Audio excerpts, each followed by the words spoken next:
पंडित कृष्णदत्त के द्वार पर वीणा बजाते हुए निकलते हैं और पंडित कृष्णदत्त की धर्मपत्नी सुंदरी नारद जी का सम्मान करती है और गुरु मंत्र लेती है। नारद जी विदा हो जाते हैं। पंडित कृष्णदत्त दूसरे गांव में कथा सुनाने के लिए गए थे, वहां से वापस लौटते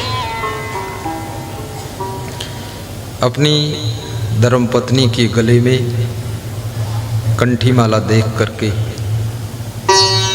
पंडित कृष्णदत्त को बहुत क्रोध आता है।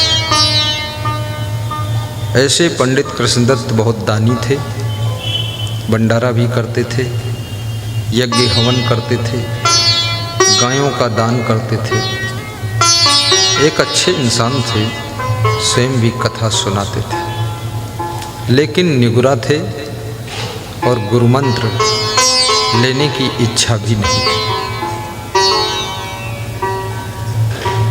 परंतु उनसे बिना पूछे उनकी धर्मपत्नी श्रीमती सुंदरी देवी नारद जी गुरु मंत्र ले लेती है, नारद जी को गुरु बना लेती है।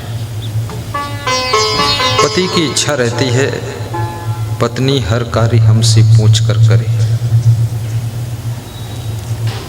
पूछ कर स्नान भी करे, पूछ कर भोजन खाए, पूछ कर सोए, पूछ कर मायके जाए। और लगभग सभी पत्नियों की इच्छा रहती है हमारा पति हमसे पूछ कर सब काम करे, क्योंकि जिससे तुम पूछते हो उसके स्वाभिमान को तृप्ति मिलती है, और तुम नहीं पूछते हो और उस काम को कर देते हो तो उसके स्वाभिमान को ठेस लग जाती है, उसे क्रोध आ जाता है। पूछने में भीतर जो स्वाभिमान बैठा हुआ है उसको खुराक मिल जाती है। कितने लोग कहते भी हैं कि हमारे पिताजी भी हमसे पूछकर ही काम करते हैं, मतलब हमारा इतना दबदबा है। और कितनी स्त्रियों को भी कहते सुना गया है कि हमारे पति जी हमसे बिना पूछे कुछ नहीं करते, बिल्कुल परम भक्त है मेरा, चरण शिष्य बना हुआ है। और कितने पति जो है अपने पत्नी की हर बात मानते हैं, बड़े श्रद्धापूर्वक, भगवान की बात भले टाल देंगे लेकिन पत्नी कह दे कि यहीं बैठे रहना तो वहीं बैठे रहेंगे, दूसरा ऑर्डर जब तक नहीं आएगा तब तक हटेंगे नहीं। इतना डरे हुए हैं, थर थर कांपे नर और नारी। और कितनी स्त्रियां अपने पतियों से बहुत डरी हुई हैं, डर के मारे कंठी छिपा कर रखती है। और तो कोई यदि बिना पूछे भी अच्छा काम करता है तो नाराज नहीं होना चाहिए, बल्कि ये सोचना चाहिए कि अब मेरी ज़रूरत इस घर में धीरे धीरे कम होती जा रही है, धीरे धीरे हम फ्री होते जा रहे हैं, धीरे धीरे दूसरे लोग डिसीजन ले रहे हैं और लोड ले रहे हैं, और धीरे धीरे हमको इस जंजाल से छुटकारा मिल जाएगा। बड़ी खुशी की बात है, लोग अच्छा डिसीजन लें। अच्छा पूछना क्यों चाहिए? कहीं गलत डिसीजन ना हो जाए इसलिए पूछा जाता है, सलाह इसलिए की जाती है कहीं निर्णय गलत ना हो जाए, फैसला गलत ना हो जाए। ट्रैक्टर लेना है कि कार लेना है, अब दो में फैसला लेना है, और एक ही चीज़ खरीदने भर के पैसे हैं। अब पति पत्नी सलाह करोगे यदि, तो यदि डिसीजन गलत भी हो गया तो दोनों में लड़ाई नहीं होगी, और मनमानी यदि कार ले आए और कहीं डिस्टर्ब हुआ डिसीजन तो तुम्हारी पत्नी तुमसे असंतुष्ट हो जाए। इसलिए पूछ लो, उसको शामिल कर लो और उसके बाद में और वह चीज़ खरीदिए जिस चीज़ को खरीदने से इनकम की अर्निंग होती है, आमदनी बढ़ती है। जैसे बहुत बुद्धिमान व्यक्ति जो होते हैं वे मकान बनाने में पैसा पहले नहीं फंसाते, किराए के मकान में रह लेते और पैसा बिजनेस में फंसाते। जो भी उनके पास था 50 लाख बिजनेस में फंसा दिया और 50 लाख से 2 करोड़ कमा लेते हैं, तब मकान बना लेते हैं, आराम से रहते भी हैं, तब तक किराए से रह लेते हैं। अब कम बुद्धि का आदमी जो भी पैसा है मकान में फंसा देगा और उसके बाद सब्जी खरीदने का दाम नहीं तो खीसे कड़ता रहेगा। बुद्धिमान बनो।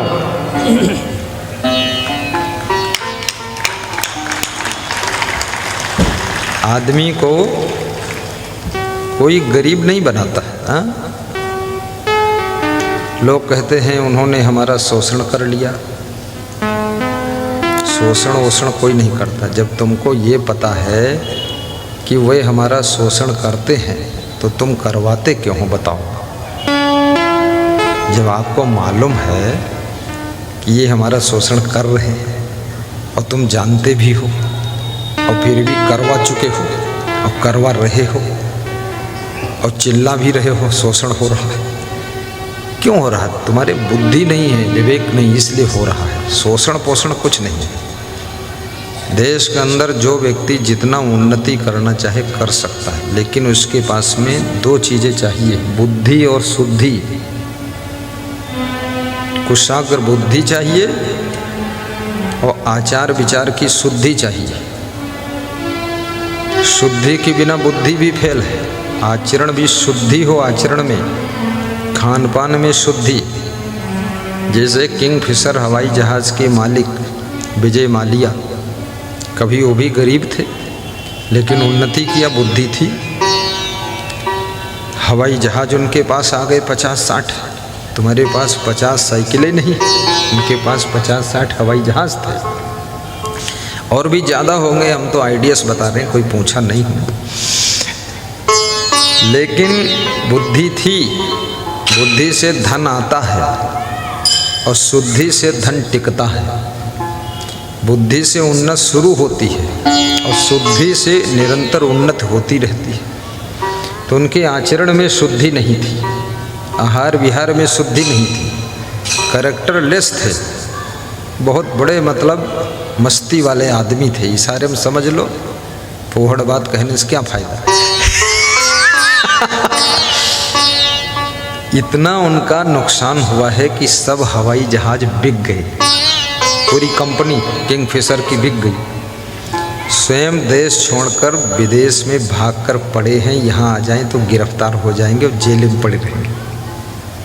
देश छोड़, शुद्धि के बिना आपकी जिंदगी बहुत ही डिस्टर्ब हो सकती है। और शुद्धि मिलती कहाँ से?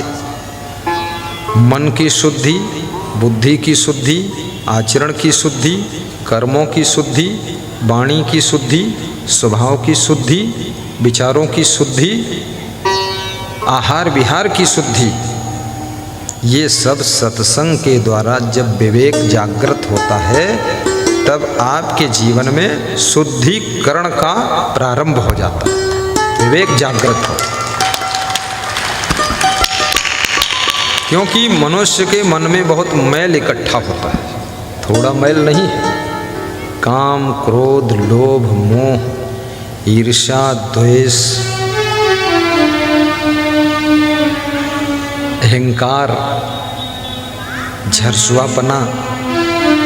तुम सत्संग कराओगे, काम तो अच्छा है, लेकिन जो झरसुआ आदमी है ना, ये हम सब जरी बन के राख हो जाए। वो अपने घर में बैठा बैठा सोचता रहता है बिगड़ जाए कैसे सत्संग। घर हम सोचते हैं, लेकिन ऐसा सोचने से बिगड़ने वाला नहीं है। फिर हमारा सत्संग तो कभी बिगड़ते ही नहीं है, चाहे जितने झर सुबह जुटे।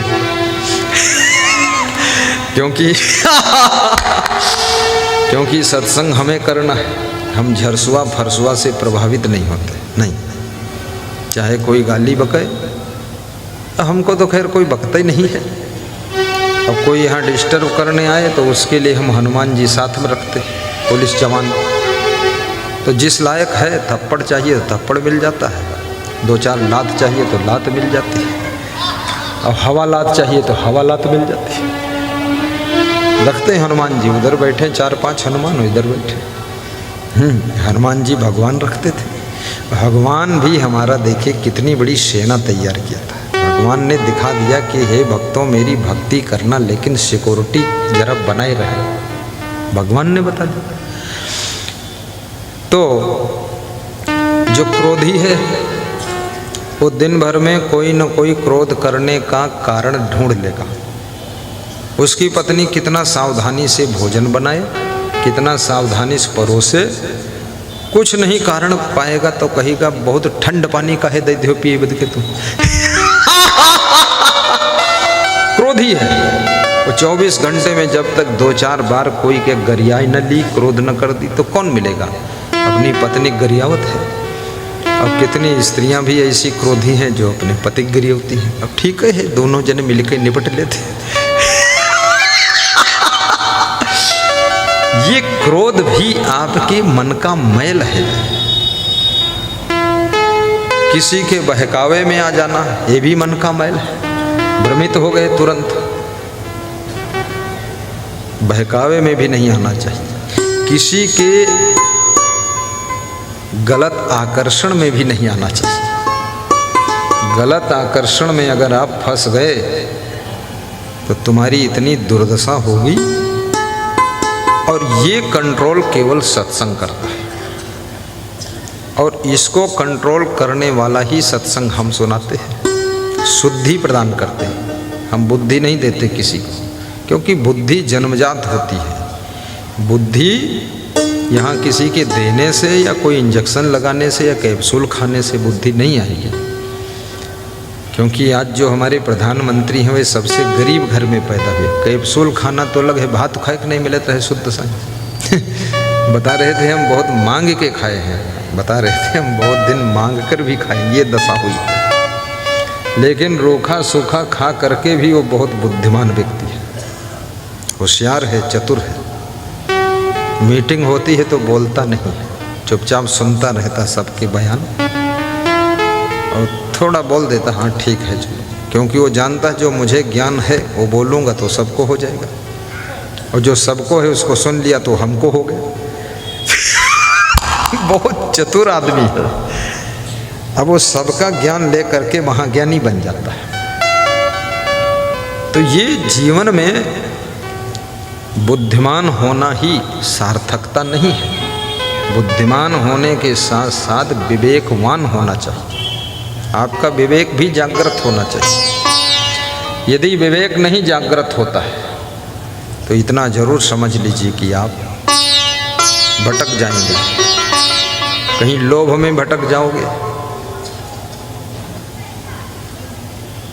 लोभ भी बहुत खतरनाक है।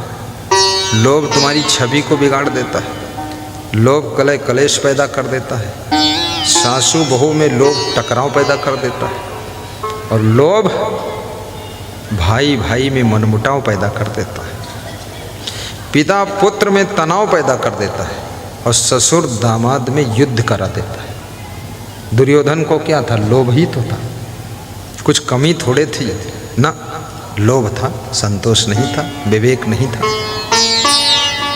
और सत्संग, इस तरह के लोग सत्संग नहीं सुनते, कभी नहीं सुनते। उनसे तुम कहो सत्संग में चलो तो कहते हमका सब मालूम है, और क्या सुने हैं महात्मा जी, हम सब जानित हैं। महात्मा जी का तो हम सुना देंगे उल्टा। अहंकार बहुत बड़ा है, सब मालूम है तो ये लोभ लालच क्यों करते हो? ये घमंड क्यों दिखाते हो? ये झरसुआ क्यों बने हुए हो? सब कुछ तुमको मालूम है तो सिगरेट क्यों पीते हो? दारू क्यों पीते हो? गाली क्यों बकते हो? तुम्हें कुछ नहीं मालूम है, मालूम होने का अहंकार भी तुमको। कहते हैं सब अहंकार छूट जाता है, लेकिन लास्ट में ज्ञानी को भी ज्ञान का अहंकार होने का खतरा हो जाता है। ज्ञानी को भी ज्ञान होने का अहंकार आ सकता है। धनवान होना गुनाह नहीं है, लेकिन धन का अभिमान होना तुमसे गुनाह करा देता है। धनवान बनने के लिए प्रयास करना कोई अपराध नहीं है। बिजनेस कीजिए, सर्विस कीजिए, उन्नति कीजिए, खेती बाड़ी कीजिए, लेकिन धन का लालच करके गलत कदम उठाना, भाई को मार डालना, चाचा का गला काट देना, पत्नी का गला दबा देना ताकि दूसरी पत्नी आ जाए, तुम और दहेज मिल जाएगा, ये सब नादानी करना जो है ये मन का मैल है, और इससे कभी न उन्नति होगी न शांति मिलेगी। ये सिद्धांत है। कर्म तुम करते हो, लेकिन कर्म का फल भगवान नहीं देता है और तुम भी नहीं ले सकते हो। कर्म का फल कर्म स्वयं दे देता है। फिर चाहे जितना बचने की कोशिश करो, इंडिया छोड़ के अमेरिका जाओ, ये कर्म फल देने के लिए तुम्हारे साथ ही रहता है और देकर ही मानता है, उधार खाता रखता ही नहीं। कर्म का फल, और कर्म से ही भाग्य बनता है। भाग्य आकाश से नहीं टपकता है, 5 चीज़ों से भाग्य बनता है। आज खुलासा बता देता हूँ, जिसको इच्छा हो भाग्य बनाए, इच्छा हो भाग्य बिगाड़े। सत्कर्म से सौभाग्य का निर्माण होता है, दुष्कर्म से दुर्भाग्य का निर्माण होता है। चरित्रवान बनने से भाग्य बनता है, चरित्रहीन होने से भाग्य बिगड़ता है। आप देखिए कितने मिनिस्टरों ने बहुत व्यभिचार किया, भाग्य बिगड़ गया। भौरी कांड में राजस्थान के 4 मिनिस्टर सस्पेंड हुए थे, आज भी भटक रहे हैं। उसमें 2 एक हमारे भी प्रेमी थे। हमने कहा बहुत बढ़िया, भंवर चक्कर में फंस गए तुम। और भौरी चौरी और मौरी ढौरी इसमें कुछ है थोड़ी। ये तो बहुत लोग मूर्ख है ना, किसी का मुंह देखकर मोहित होना। मुंह को क्या करोगे, चाटोगे? बहुत लोग चाटते भी हैं। मैंने फिल्म के एक्टरों को देखा, वो एक्टर और एक्टरनी दोनों मिलकर नाकम नाक मिलाए। हमने कहा बस दोनों भैंस बने, थोथुन मिलाए रहे। क्या मूर्खता का काम फल। अरे इतनी बदबूदार नाक बहती है, उसको तुम नाकम नाक जोड़े बैठा दी। कोरोना चल रहा है, दूर रहो। कोरोना ने भी सिखा दिया है टच मत करो। सिखाया कि नहीं सिखाया? तो शुद्धि सत्संग से मिलती है। चरित्र और स्वभाव से भाग्य बनता है। सुंदर स्वभाव सुंदर बनाने में कोई पैसे नहीं खर्च होते, लेकिन सुंदर स्वभाव से भाग्य का निर्माण होता है। स्वभाव का बहुत बड़ा प्रभाव है जीवन में। राम का स्वभाव कैसा था? मुस्करा कर रहना। कृष्ण का स्वभाव कैसा था? हंस करके जीना। अब तुम अपना स्वभाव देख लो कैसा है। कितने लोग तो 10-10 साल से तो हंसे ही नहीं, ना जाने कहाँ फंसे। हंसते ही नहीं। पड़ोसी हंसता है जब तो की तरफ घूर के देखते, ये खीसे काहे काटते, तो तुम्हें मना कौन करे? हंसो या ना हंसो, खुश रहो या ना खुश रहो, ये दुनिया जैसी है वैसी रहेगी। तुम्हारे मुंह ऐंठने से दुनिया में कोई बदलाव होने वाला नहीं है। ये सब रावा ढाबा ऐसे ही चलता है। इसमें कोई सोचे पूरा कंप्लीट हो जाए हमारा घर, तब एक साथ हंसेंगे। कंप्लीट कभी होगा ही नहीं, ना सब काम पूरे होंगे। जिंदगी पूरी हो जाएगी, काम पूरे नहीं होंगे। इसलिए खुश रहना चाहिए। माइक की आवाज कम आ रही है। वाह, कल ठीक थी। हाँ कल ठीक थी, आज कुछ है दबी, पता नहीं कौन दाबी दी से।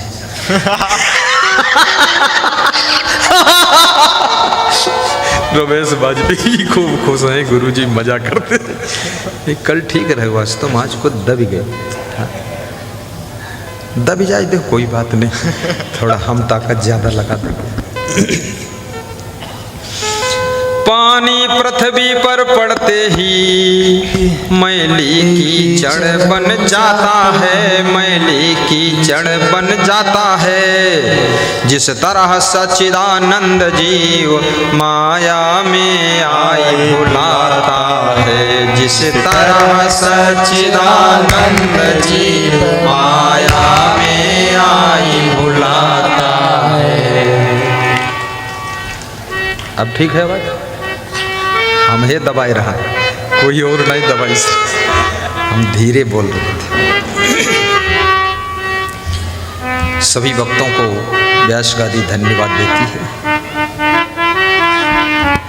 आइए,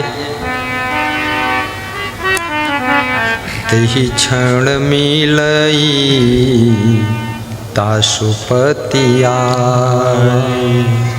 पति आ गया। नारद जी विदा होते, नारद का प्रस्थान और पति का आगमन हो रहा है। पति को देख करके सुंदरी बहुत खुश होती है। वो नारी धन्य है जो अपने पति को देखकर खुश हो जाए। वो नारी मूढ़ है जो दूसरे के पति को देखकर खुश होती है। वो पुरुष धन्य है जो अपनी पत्नी को देखकर मधुर मुस्कुराता है। और वो पुरुष वज्र मूर्ख है जो अपनी पत्नी को देखकर तो गुस्सा करता है और दूसरे की पत्नियों से खूब खीसे काटता है। बहुत मूर्ख है वो। जो तुम्हारी पत्नी रोज तुम्हें भोजन बनाकर खिलाती, झाड़ू लगाती, घर का सब काम धाम करती, उससे नहीं खुश है। पड़ोसिन वो सुपर्णखा उससे खीसे काटता। ये मूर्खता नहीं है क्या? सोचिए, मेरा हित कौन कर रहा है, मेरा भला कौन कर रहा है, मुझे सहारा कौन दे रहा है, मेरे लिए जिंदगी कौन जी रहा है, उसको देखकर खुश होना चाहिए। राम भगवान सीता के सामने मुस्काते हैं, लक्ष्मण से मुस्काते हैं, सबसे मुस्काते, लेकिन सुपर्णखा जब आती है उसको देख करके राम गंभीर हो जाते हैं। ये खतरे का विषय आ गया। गंभीरता, ये देखिए सुपर्णखा आई है। राम और सीता, मृग, लक्ष्मण चक्कू ले खड़े हैं कि नाक काट तुरंत दे। इस नाक का सवाल नहीं है, आपकी इज्जत की नाक, सम्मान की नाक का सवाल है। ये नाक तो छोटी है, बड़ी है, मोटी है, पतली है, जैसी है तैसी है, इसकी कोई इज्जत, लेकिन आपके किसी भी कृत्य से, किसी व्यवहार से, किसी बातचीत से, किसी भी स्वभाव से, आचरण से आपके घर की इज्जत की नाक कभी कटनी नहीं चाहिए। सम्मान की नाक हमेशा ऊंची रहनी चाहिए।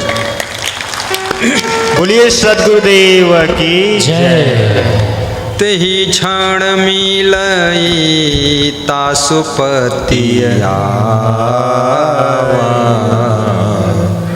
लखिस क्रोध यस बचन सुना।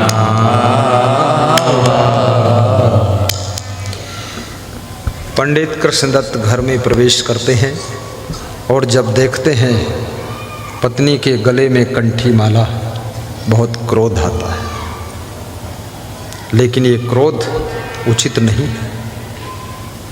कोई गलती करे तो आपको थोड़ा गुस्सा आ गई, उचित है, डांट दिया आपने। लेकिन कोई अच्छा काम करे और तुम क्रोध करो तो आपकी मूढ़ता है। पत्नी अगर गुरुमंत्र ले ले, पति को सौभाग्य मनाना चाहिए कि अर्धांगिनी है, इसका आधा पुण्य हमको भी मिलेगा। और पत्नी गुरुमंत्र लेने की इच्छा करे तो पति को भी साथ में माला फूल लेकर बैठ जाना चाहिए। और पति गुरुमंत्र लेना चाहता है तो पत्नी को भी साथ में शामिल हो जाना चाहिए। ये जोड़ा है, ये मिलजुल करके धर्म के कर्म भक्ति करना चाहिए। ऐसा नहीं कि पत्नी गुरुमंत्र लिए है और पति देव दारू पी रहे, ये बर्दाश्त से बाहर चीज है। ये गलती मत करिए, दारू मत पीजिए, दूध पीजिए, चाय पी लीजिए, फलों का रस पी लीजिए, पानी पी लीजिए, और पीना ही है तो सत्संग का अमृत रस पी लीजिए। अमृत रस, ये सत्संग का ये बहुत बड़ा रस है। ये शराब क्यों पीते हैं? शराब पी करके कोई बलवान बन नहीं सकता। जुआ खेल कर कोई धनवान बन नहीं सकता।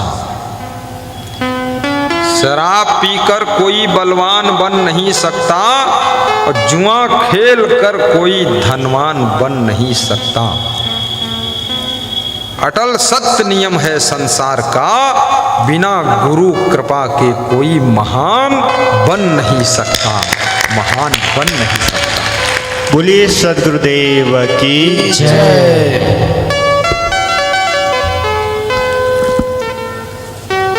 राम शंकर भगवान के भक्त थे, रावण भी शंकर भगवान का भक्त था।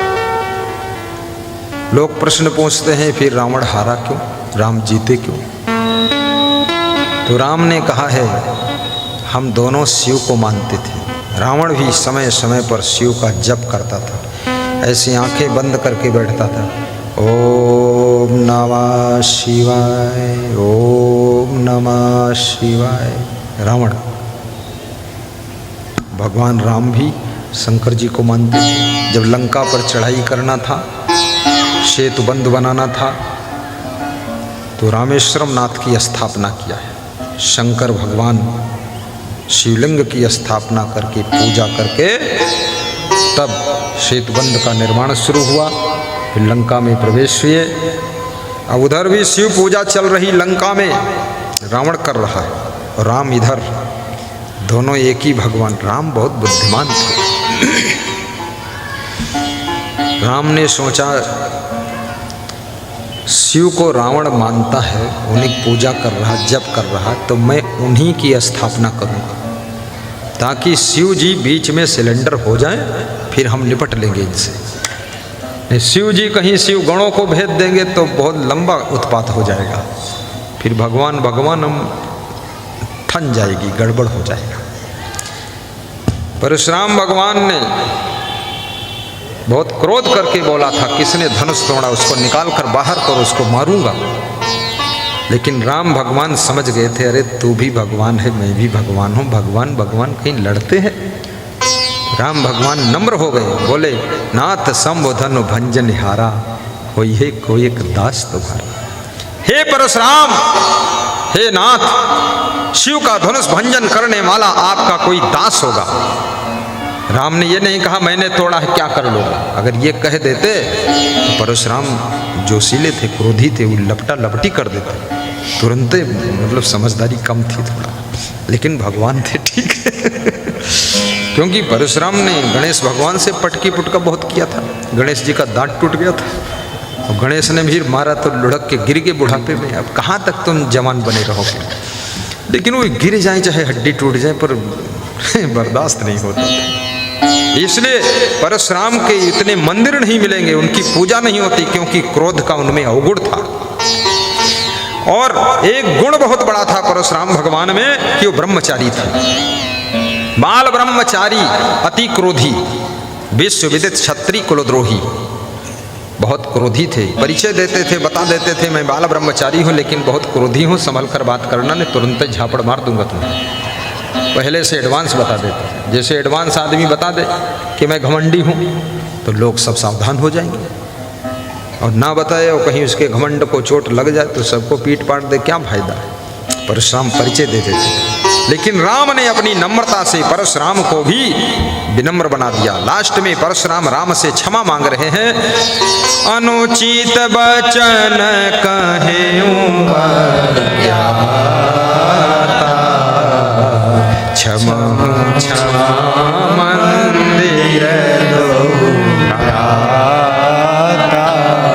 क्षमा हूँ क्षमा मंदिर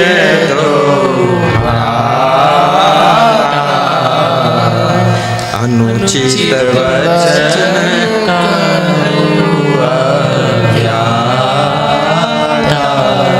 अनुचित वचन कहेऊं अज्ञाता। परशुराम कहते हैं, हे राम, मैंने आपको अनुचित वचन कहा। हे लक्ष्मण, तुम दोनों भाई क्षमा के मंदिर हो, मैं दोनों भाइयों से क्षमा मांगता हूं, मुझे क्षमा करो। कही जय जय जय रघुकुल के तू, भृगुपति गए बनहि तप हेतु। कही जय जय जय रघुकुल, जोर से गाओ, याद करो चौपाई। बोलत कहना है गुनगुना था, भूल जात का, इतना कम बुद्धि की तुरंत ही भूल जाता। कमाल कर दिया तुमने। पूरी रामायण में जितना हमें सब याद है, कभी किताब से हमने याद ही नहीं किया। जिससे सुनन उससे नहीं याद कर ले। कोई मंदिर में गन देखें कुछ लिखा वही याद कर, और हम गाई थे, तुम पाछे से झोरा झंडा डार देते, बस भूल गवा तुरंत ही। थोड़ा बुद्धि पर जोर डालो। अरे ये माया जाल जंजाल, ये राबा ढाबा सब चलता रहता है, कहाँ तक इस माया मोह में फंसे रहोगे। गाइए। कहीं जय जय जय रघुकुल के तू, भृगुपति गए बनहि तप हेतु। हे राम तुम्हारी जय हो, हे राम तुम्हारी जय हो, जय हो जय। जो परशुराम कहते थे जिसने धनुष तोड़ा उसको मारूंगा, वही परशुराम अब भगवान श्री राम की जय जयकार बोल रहे हैं, क्षमा मांग रहे हैं। याद रखना, आपके अंदर अगर प्रतिभा है, व्यक्तित्व है, वास्तविकता है, सच्चाई है, प्रभाव है, सुंदर स्वभाव है। सुंदरी के पति पंडित कृष्णदत्त ने पूछा कि तुमने किसके कहने से, किससे पूछकर माला पहना है? मनमानी करती हो, लगता है तुम्हारा काल आ गया है। कही के कहे लीन तई माला, जाने परा पहुँचा तव काला। अब ते तोर चाहस जो प्राणा, और नाहित कटिहों शीस कृपाणा। यदि तू अपने प्राण चाहती है तो माला तोड़कर फेंक दे, भक्ति वक्ति छोड़, नहीं तो तलवार से तेरा सिर काट दूंगा। बड़ा खतरनाक पति है। लेकिन सुंदरी क्या जवाब दे रही है? सुनी सुंदरी बोली कर जोरी, सुनहु प्राण पति टेक जो मोरी। हे प्राणपति, आप मेरे प्राणों के मालिक हैं, आपको मैं प्राणनाथ कहती हूँ। आप मेरे प्राण ले सकते हो, शीश काट सकते हो, लेकिन याद रखना मेरा संकल्प भी सुन लो।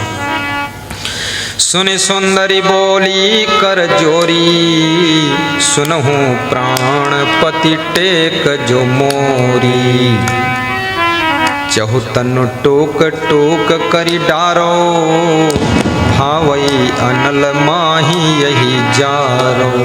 चाहे मेरे शरीर के टुकड़े टुकड़े कर डालो, चाहे इसको आग में जला दो, चाहे धरती खोद कर उसमें गाड़ दो, लेकिन मैं भक्ति नहीं छोड़ सकती। धरती खोदि तोपि बरु देहु, तजहु न प्रण मम राम ही एहू। ये राम भक्ति का जो मैंने प्रण लिया है, गुरु मंत्र लिया है, इसको नहीं छोड़ूंगी, मर जाना मंजूर है। बहुत संकल्पवान होना पड़ता है। आकाश के तारे चाहे पृथ्वी पे उतर आए, पृथ्वी भी चाहे शेष के मस्तक से खिसक जाए, माणिक समुद्रों में हो पहाड़ों पे मगर जाए, पर संकल्प छूटेगा नहीं चाहे प्राण छूट जाए, पर संकल्प छूटेगा नहीं चाहे प्राण छूट जाए। का कार्यक्रम पता चला है। हाँ हाँ, कुछ मित्र लोग हैं, अपने में फोन करता कर देना। धन्यवाद धन्यवाद। मोबाइल के यूट्यूब में सब्सक्राइब कर लेना, उसमें प्रवचन आता है, सबको सुनने को मिलेगा। खलीलाबाद में प्रोग्राम है इसके बाद, उसके बाद खलीलाबाद से उधवापुर में, फिर गोसाईगंज में भी है, अंबेडकर नगर में भी है, आजमगढ़ में भी है, फिर देवरी रुखारा में भी है, लखनऊ जिले में। पूरा जनवरी तक कार्यक्रम लग चुके हैं। मध्य प्रदेश, राजस्थान, छत्तीसगढ़, अनेक प्रदेशों में। ये पहला कार्यक्रम है इस सत्र का, पहला कार्यक्रम। धरती खोदि तोपि बरु देहु, तजौ न राम ही प्रणमम एहु, जिन प्रथमई करी पाछे छाड़ा, तिन्हें जानिए स्वांगी भाड़ा। वो तो भाड़ लोग हैं जो पहले भक्ति शुरू करें और बीच में छोड़ दें। मैं ऐसा नहीं कर सकती, मैं तो दृढ़ हूं भक्ति में। अस अबला के बचन सुनी, दुज गुण रहो छुपाए, काढ़ी देऊं तो जग हंसे, मारे हत्या आए। अपनी पत्नी के ऐसे वचनों को सुन करके पंडित कृष्णदत्त मन में सोचते हैं, अगर घर से निकाल दूं तो संसार में हंसी होगी, अगर मार डालूं तो बहुत पाप लग जाएगा, हत्या का पाप लगेगा, इसलिए मार भी नहीं सकते। तो क्या करना पड़ेगा? तेहि दिन से यस नेम सुधरई, पति का छुआ न भोजन करई। उसी दिन से सुंदरी ने नियम बना लिया कि पति निगुरा है, अब इसका छुआ हुआ भोजन मैं नहीं करूंगी। मैंने गुरु भक्ति ले लिया है। सहित प्रीति ते असन बनावे, परस दूरी ते ताहि पवावे। प्रेम पूर्वक भोजन बनाती थी, परोस कर दूर से थाली रख देती थी और पंडित कृष्णदत्त खाते थे। जो जूठन बचती थी उसको गाय भैंस को खिला देती थी, फिर खुद नहीं खाती थी। निगुरा की जूठन में कैसे खाऊं? यही विधि दिन प्रति पावई खाना, देखी विप्र मन भई गिलाना। जो हमारी जूठन नित खाई, सोब दूरित देती बढ़ाई। अब की ऋषियाँ वही मम ग्रामा, हम हूँ गुरु करि सुमिरऊँ रामा। यही विधि दुज जन मन करत विचारा, कृपा कीन नारद पगुधारा। पंडित कृष्णदत्त मन में विचार करने लगे, जो हमारी जूठन रोज खाती थी, अब वो थाली परोस कर दूर से बढ़ा देती है। ये तो बड़ी तकलीफ की बात हो गई, मेरा अपमान है। अब की गुरु आ जाए इनके नारद जी तो मैं भी गुरु बना लूं, तो एक जैसा मामला हो जाए। देखिए मन मुड़ गया। खरबूजा खरबूजे को देखकर रंग बदलता है। आपके घर में कोई एक व्यक्ति में भक्ति आ जाए तो धीरे धीरे सब में भक्ति आ जाए। लेकिन जिसमें भक्ति आए तो पक्की आए, तब आएगी सब में। अब की ऋषियाँ वही मम ग्रामा, हम हूँ गुरु करि सुमिरऊँ रामा। यही विधि तुझ मन करत विचारा, कृपा कीन्ह नारद पगुधारा। इस प्रकार से पंडित कृष्णदत्त मन में विचार कर रहे थे। कुछ समय के बाद नारद भगवान का आगमन हो गया। गुरु ही देखी सुंदरी हरसानी, शीस नाई बोली मृदुबानी। गुरु का दर्शन करके सुंदरी बहुत खुश होती है और शीश झुका करके प्रणाम किया और कहा, गुरुदेव आपने दर्शन दिया, आपको बहुत बहुत धन्यवाद। गुरु ही देखी सुंदरी हरसानी, शीस नाई बोली मृदुबानी। सफल जन्म भाया जो हमारा, जो निकेत रौरे पगुधारा। सुंदर आसन पर बैठावा, चरण धोई चरणों दक पावा। मेरा घर धन्य हो गया प्रभु। सुंदर आसन पर बिठाया, चरण पखारा, चरणामृत पान किया, बाकी चरणामृत छिड़क दी। बहुरे 5 पैकर माँ कीन्हा, द्रव्य भेंट लई आगे दीन्हा। और नारद जी की 5 परिक्रमा सुंदरी ने किया हाथ जोड़कर, और कुछ द्रव्य जो श्रद्धा थी वो भेंट कर दिया। गुरु वैद्य अरु ज्योतिषी, देव मित्र बणराज। इन्हीं भेंट बिन जो मिले, होई न पूर्ण काज। आज्ञा मांग कीन्ह जीव नारा, खटरस व्यंजन विविधि प्रकारा। सुगरण थार परस धरि दीन्हा, हरि अर्पि मुनि भोजन कीन्हा।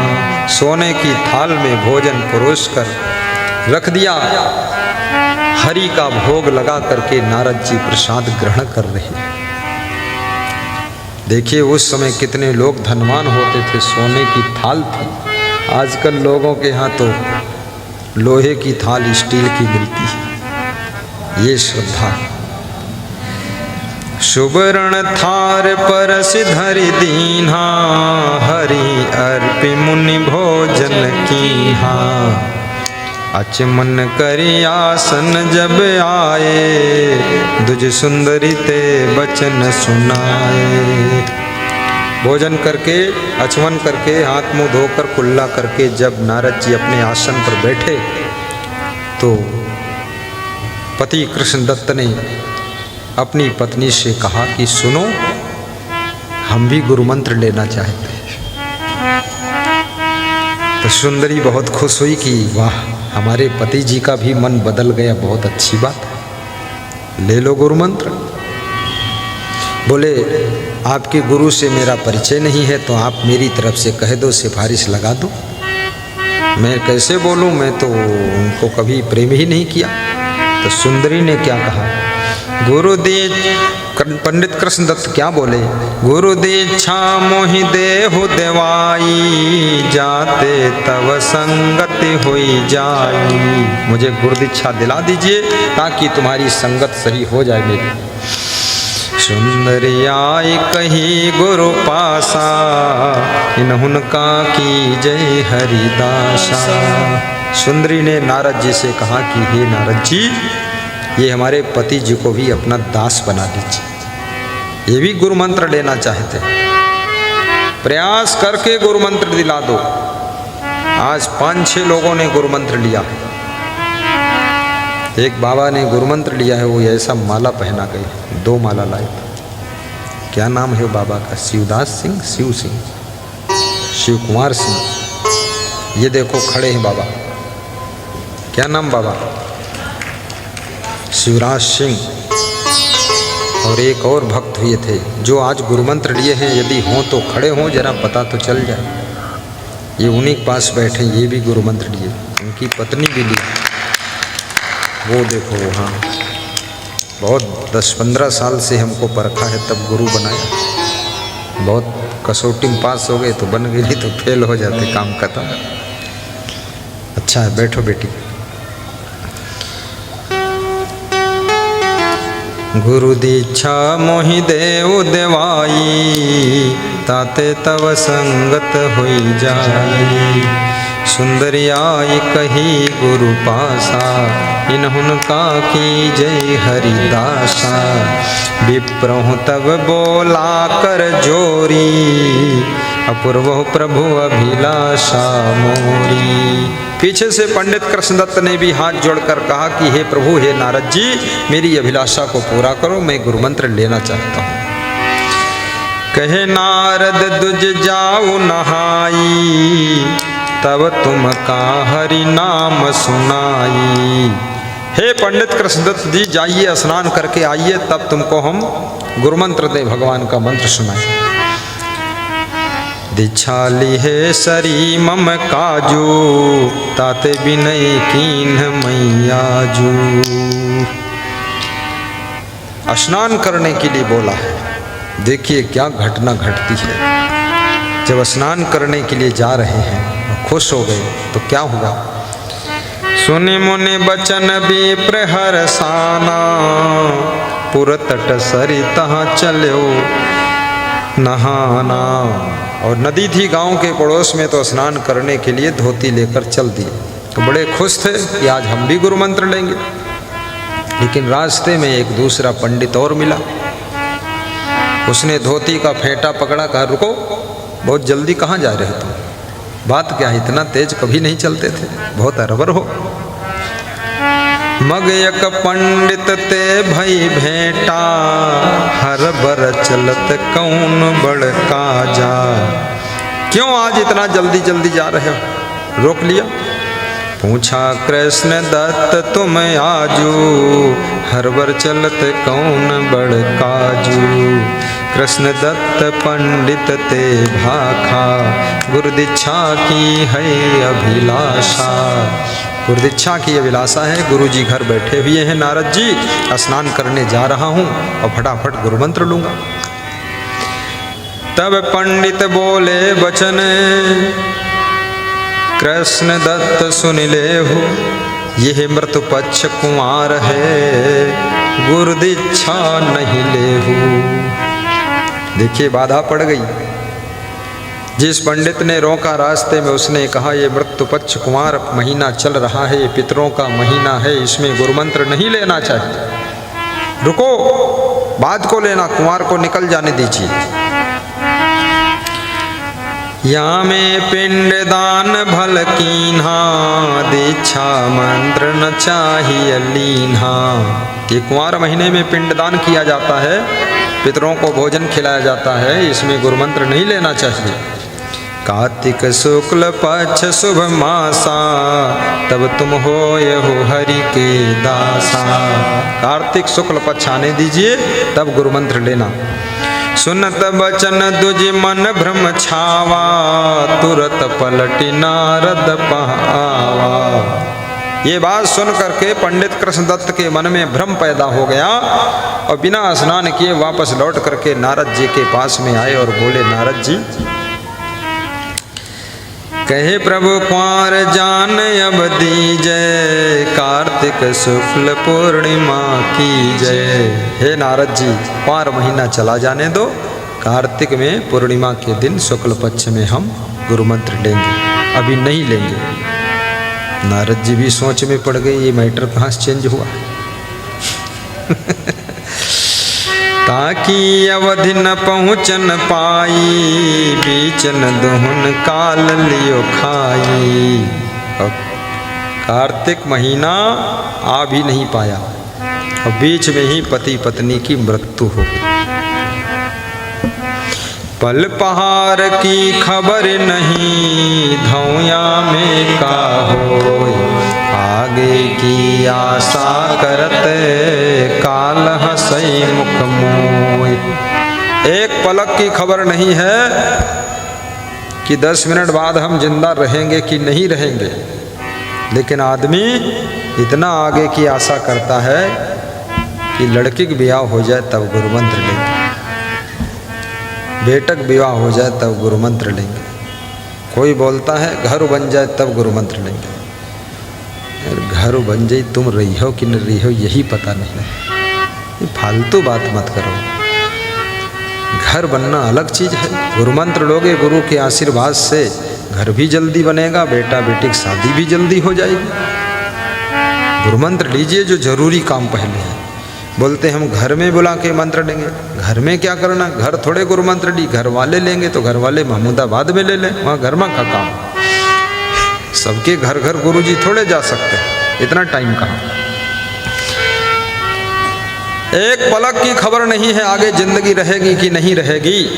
और जब आदमी आगे की आशा करता है तो काल मुंह मोड़ करके पीछे हंसता है। अरे इतना लंबी योजना तुमने बनाई है, इसके पहले ही मैं आ रहा हूं, तुमको मार कर ले जाऊंगा।